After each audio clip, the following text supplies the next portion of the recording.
My father told me that my responsibility was to work, so my younger brother could live comfortably because that's how families work. So I quietly moved out and showed them how families really worked. I'm 29 years old. Until recently, I thought I understood what family meant. I believed it was about mutual support, unconditional love, and being there for one another when life got messy. But that illusion really unraveled in the most brutal and humiliating way one Tuesday evening over meatloaf and mashed potatoes. My father, Frank, a stern, stoic man who rarely showed emotion unless he was mad, looked me dead in the eye with a calmness that chilled me to the bone and said, "You work so your brother can have a good life. That's just how families work." My mother didn't argue, she didn't blink. She just nodded like a puppet that had run out of strings to pull. The room felt quiet after that, not the peaceful kind of quiet, but the kind that makes your skin crawl. My younger brother Jason was seated across from me, smirking slightly, shoveling another bite of food into his mouth, without a care in the world. Jason, who hadn't held a job for longer than 3 months at a time, who had crashed 2 cars I helped pay for, who once called me crying at 3 a.m. because he overdrafted his account trying to impress some girl at a rooftop bar. Yeah, that Jason. I stared at them, my so-called family, and it hit me like a truck. I was never a son to them. I was a resource, a walking bank account, their safety net, their invisible lifeline. I didn't say a word that night. I finished my dinner in silence, pushing down every feeling crawling up my throat. Anger, betrayal, sadness. I smiled weakly when Mom offered pie, said, "No thanks. I've got work early tomorrow," and excused myself. But when I got home to my apartment, a place I paid for but rarely lived in, because I was always driving back to their house to help out, I sat down on the edge of the bed and let it all hit me. 29 years. 29 years of picking up the pieces for them. Of saying it's okay when they forgot my birthday again. Of loaning money with no expectation of it coming back. Of bailing Jason out because he's just struggling right now. Of listening to Dad's rants about how I owed this family everything because they took me in when I had no one, as if I hadn't spent the last decade paying that debt 10 times over. I didn't sleep that night. I just sat at my desk running through everything in my head, the endless list of things I'd sacrificed: relationships, travel hobbies, even job opportunities because they needed me. I remembered how just a few months ago I had turned down a project lead role in another city because it would have been too far from home, and Dad guilt-tripped me into thinking I was abandoning them. Jason needed help. Mom needed help. The dog needed surgery. The roof needed replacing. There was always something. Always. The next day I called out of work not because I was sick, but because I was done. I took out a couple of boxes, started packing up the essentials. I contacted my job and asked if the out-of-state transfer was still open. Turns out it was. I started making arrangements quietly, no announcements, no warnings. I withdrew from the shared account I'd been stupid enough to let them access. Yup. My paycheck went into an account where Mom handled family expenses. I canceled the auto payments on their bills. I called the insurance company and took my name off their policy. They didn't even notice, too used to things just magically getting paid. For 2 weeks I played the role. I smiled during dinners. I helped Jason with his side business, which basically meant I wrote resumes for job interviews he never showed up to. I nodded politely when Dad went on about family values and how I'd never understand real responsibility. It was like watching a play you already knew the ending to. But I was calm. For the first time in my life, I felt like I was the one in control, like the strings weren't attached to me anymore. Then came the moment, a Friday evening late spring. Warm breeze, lawn, freshly cut, the smell of barbecue in the air. Dad was in the backyard, beer in hand, talking to a neighbor about how hard it is raising 2 boys, like I was still a teenager crashing on his couch. Jason was in the garage trying to fix the motorcycle I had bought him last year. Mom was inside on the couch watching one of those crime shows she liked. I walked in with 2 bags and my laptop case. "Going somewhere?" Dad asked, not even turning to look. "Yeah," I said casually. "Moving?" Jason peeked his head out, a confused frown on his face. "Moving." "What do you mean I'm done?" I said calmly, not looking at any of them. "You wanted me to work so Jason could live a good life." "Well, congrats. Now you can figure out how to make that happen without me." Mom stood up, face pale. "Eric, what are you talking about? What's going on?" I've been your crutch for years, paying for everything, bailing you out, being your emotional and financial punching bag. But I'm not doing it anymore. I've accepted a transfer. I'm leaving the state. And before you say anything, I left the bills in the mail. They're due next week. Dad laughed. Actually laughed. You're being dramatic. You'll be back. You always come back. I looked at him for a long time, his smug expression, his absolute certainty that I'd always be there no matter how badly they treated me. No, I said, not this time. I turned and walked out. I didn't run. I didn't slam the door. I just walked. And the silence behind me, that was the best sound I'd ever heard. But the fallout, oh, the fallout, didn't take long. It started the very next morning. First, there were missed calls, a dozen of them, all from Mom. Then came the texts. Eric, your father is furious. Please call me. We need to talk about this. This isn't how we solve family problems. I didn't respond. I turned off read receipts and silenced my phone. I spent the morning unpacking boxes in my new apartment halfway across the state, sipping coffee in peace for the first time in what felt like years. The quiet was unfamiliar, but not unwelcome. For once, there wasn't a constant list of demands buzzing around my head. By the afternoon, my dad had stepped in. His texts were less gentle. You think you're better than us now. Don't forget who raised you. You're just having a tantrum. Grow up and come home. I sat on the couch reading each one like they were lines in a bad play. No apology, no accountability, just the usual manipulation wrapped in entitlement. I didn't answer him either. By Monday, the panic had set in. Jason texted, bro, did you shut off the Wi-Fi? None of our stuff is working. Then, wait, is the electric out too? And finally, yo, why is the landlord saying we owe $1,400? I'd already informed the landlord that I would no longer be covering rent. My name had been taken off the lease 2 weeks before I left. Jason had no idea because he never paid attention to anything he didn't directly benefit from. I knew exactly how this would unfold. I wasn't being cruel. I was being fair. For the first time in my life, I was holding them accountable. That evening, I got a voicemail from Mom. She didn't yell, but her voice was shaking, not with sadness, but with fear. Real, honest fear. Eric, I need you to understand. Your father, he's not taking this well. The power's out. I can't even heat up food. Jason has no way to get to his interview tomorrow. The car insurance lapsed. Please, honey, this isn't right. We're your family. That word family used like a weapon again, but this time it didn't pierce me. It bounced right off. Over the next few days, the messages turned into pleas. Jason sent a voice note. Come on, man. I've got nothing right now. Just help us get back on our feet. 1 month, that's all I'm asking, just until I get this job. I didn't play it. I didn't have to. I already knew the script by heart. Then came the guilt, a handwritten letter from my mom, forwarded by a mutual cousin who lived nearby. It was long, emotional. She talked about raising me, about birthday parties, scraped knees, school plays. She reminded me of the Christmas I got the bike I'd always wanted, the time she stayed up with me all night when I had the flu. And for a moment, I almost softened. But then I remembered what she said the night Dad told me I was working to give Jason a good life. She nodded, silent, compliant. Not even a flicker of defense for me. Not a whisper of dissent. That was her choice. And this was mine. A week passed. I started settling into my new life. I got coffee with a coworker who also transferred from our home office. I went to the gym. I even picked up my old hobby again, painting, something I hadn't done since college. My apartment didn't feel like a crash pad anymore. It felt like mine, clean, quiet, free of expectations. The weight was gone from my chest, and I started sleeping through the night for the first time in years. But back home, things were spiraling. Word got around. My cousin told me the power still hadn't been turned back on. Jason missed his interview. The cable was cut. My dad tried to apply for a loan in my name. He still had old documents of mine, but thankfully I'd frozen my credit.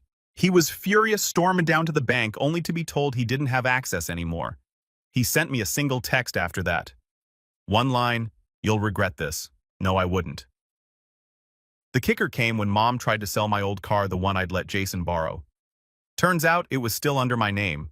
I'd reported it stolen the day after I moved. Cops didn't arrest anyone, but they did show up at the house. That must have been a real moment of clarity for them. The car was impounded. Jason raged on social media, writing cryptic posts about betrayal and fake family. I didn't respond, but they weren't done yet. Not even close. Late one night, I got a knock on my apartment door. I wasn't expecting anyone. I checked the peephole and froze. My father standing there in his wrinkled polo and scuffed boots, fists clenched, eyes wild. He knocked again, louder this time. "Eric, open this damn door." I stood completely still, heart hammering in my chest. He shouldn't have known where I lived. I had gone to lengths to keep it private. I hadn't told anyone the exact address, just the city. Then I remembered something. 2 weeks ago, Mom asked if I could at least send Jason the name of the complex so he could look into transferring schools. I thought nothing of it.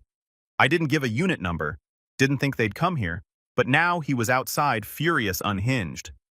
"Eric, don't make me call the cops on my own son," he yelled.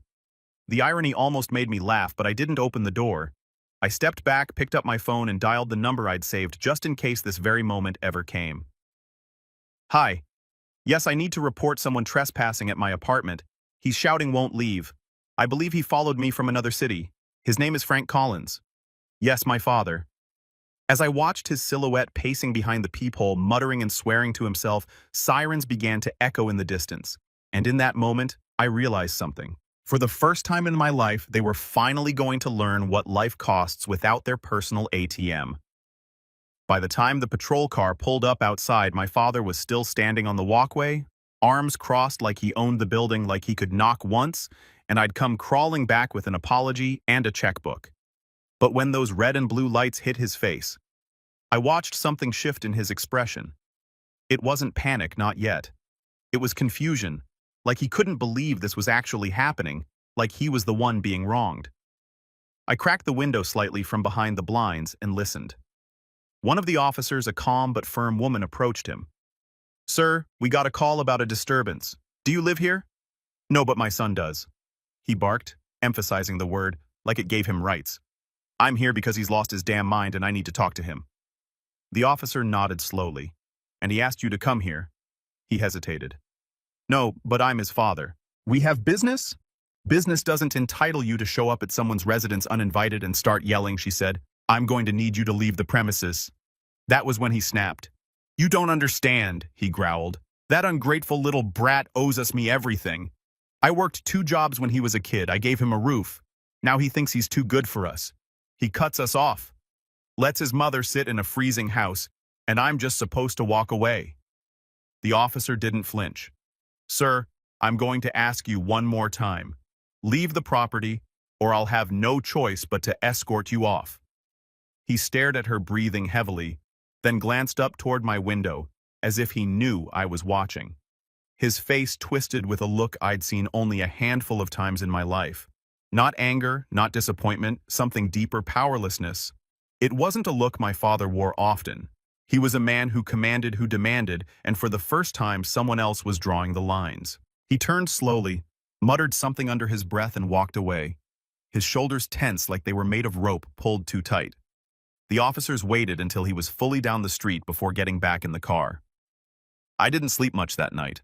I kept thinking about what he said, about how he framed himself as the victim, how easily he slipped into that role the second things stopped going his way. And part of me still questioned if I was doing the right thing. After all, this was my family, my blood. But every time that doubt crept in, I remembered the night at the dinner table, the way he said, "You work so your brother can have a good life." Like I was a tool, not a person. Like my existence had a function, and when it stopped being useful, I'd be cast aside. The next morning, I got an email from my mother. Subject line, "Please just read. Eric. I don't agree with how your father handled things. I never have, but I also didn't stop him, and for that, I'm sorry. I think I let fear make me quiet for too many years. I've depended on you more than I should have, and I see now how unfair that's been.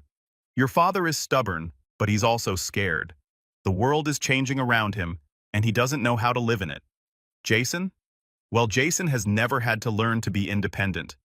Maybe we all did you a disservice by making you carry the weight for so long. I won't ask you to come back, but please let's talk. Just you and me. No pressure, no guilt. I miss you. Mom." I sat with that email for a long time. It wasn't an apology, not a full one anyway, but it was something a crack in the armor. And it was the first time she used the word unfair. That alone made me pause. But the idea of talking to her, just her, felt like a minefield because I didn't trust myself not to cave if she started crying. I'd always been soft when it came to Mom. She wasn't the loud one. She didn't throw things or raise her voice. But her silence was its own kind of violence, especially when I was growing up, and Dad's rants would echo through the house, and she'd sit in the next room pretending not to hear. A few days passed. I didn't respond. I went to work, kept my head down, met a few more coworkers. There was a girl named Lena from marketing who invited me out for drinks with a group. I almost said no, but then I thought, why not? It was the first time in years I had nothing tying me down. No excuse to hide behind, no family emergency waiting to drag me back. That night I laughed more than I had in months, maybe years.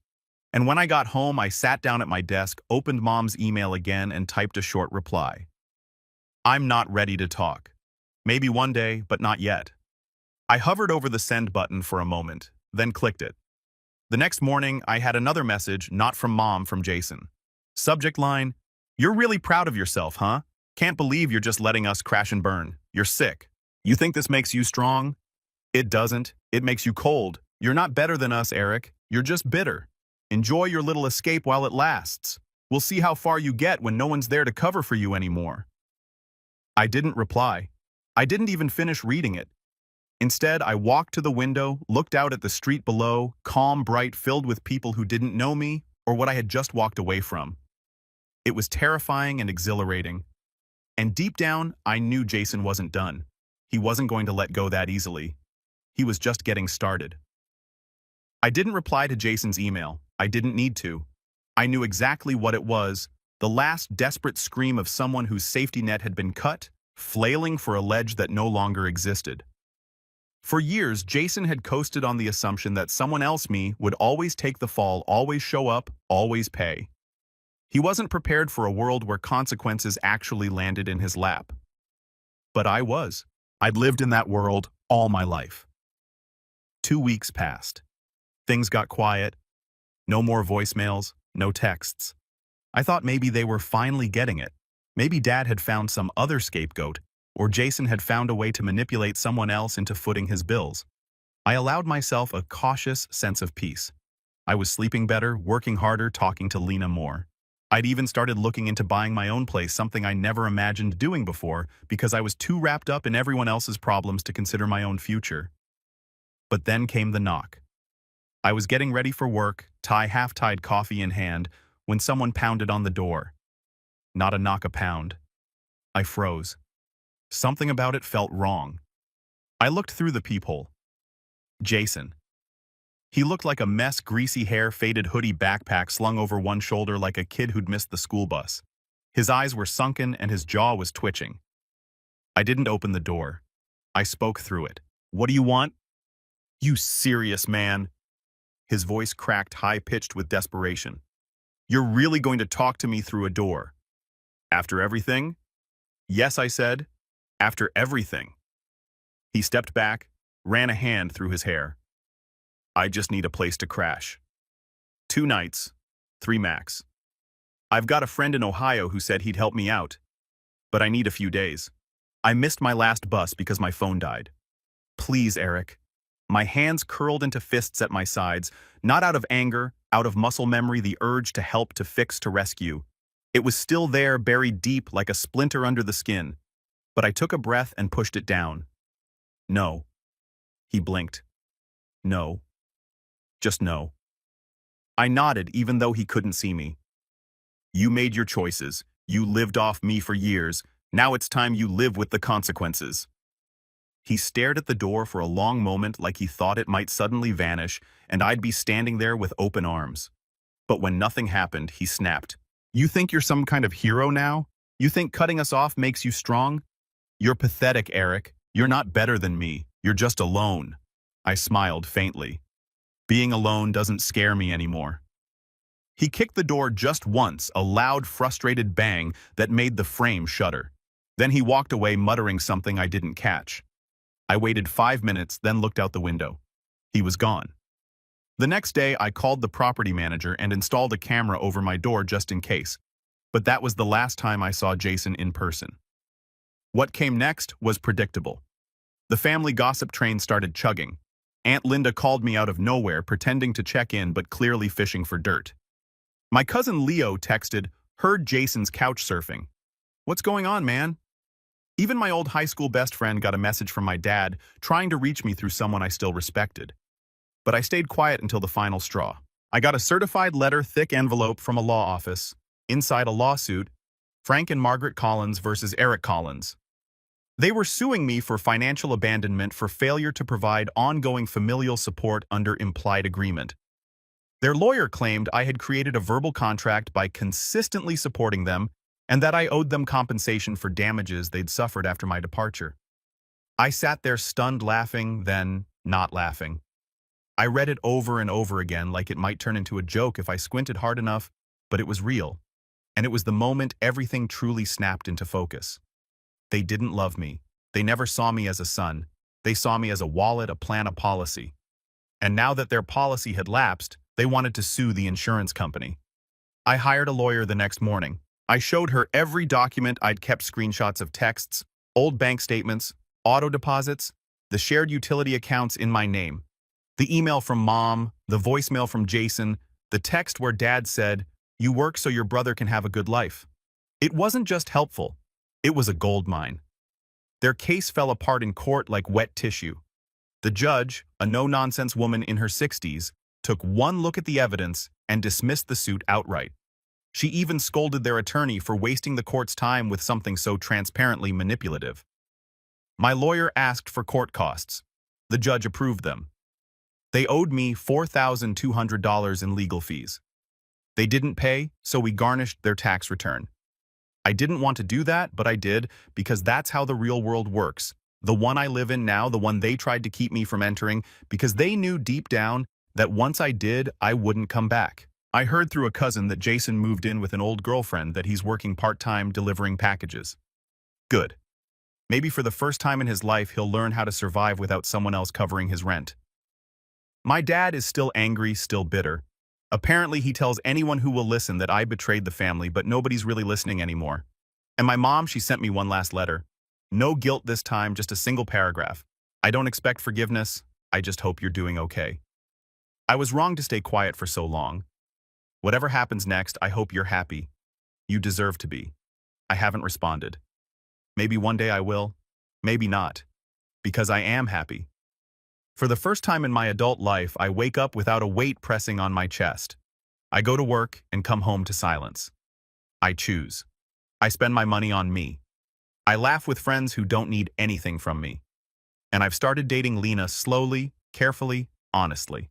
The man I used to be, panicked, overworked, begging for scraps of love disguised as gratitude, he's gone. In his place is someone stronger, wiser, freer. Someone who finally understands that being a family doesn't mean owing your life to people who never valued it. Being a family means love, respect, and effort on both sides. And if they ever want to earn that again, they'll have to do the one thing they never expected: work for it.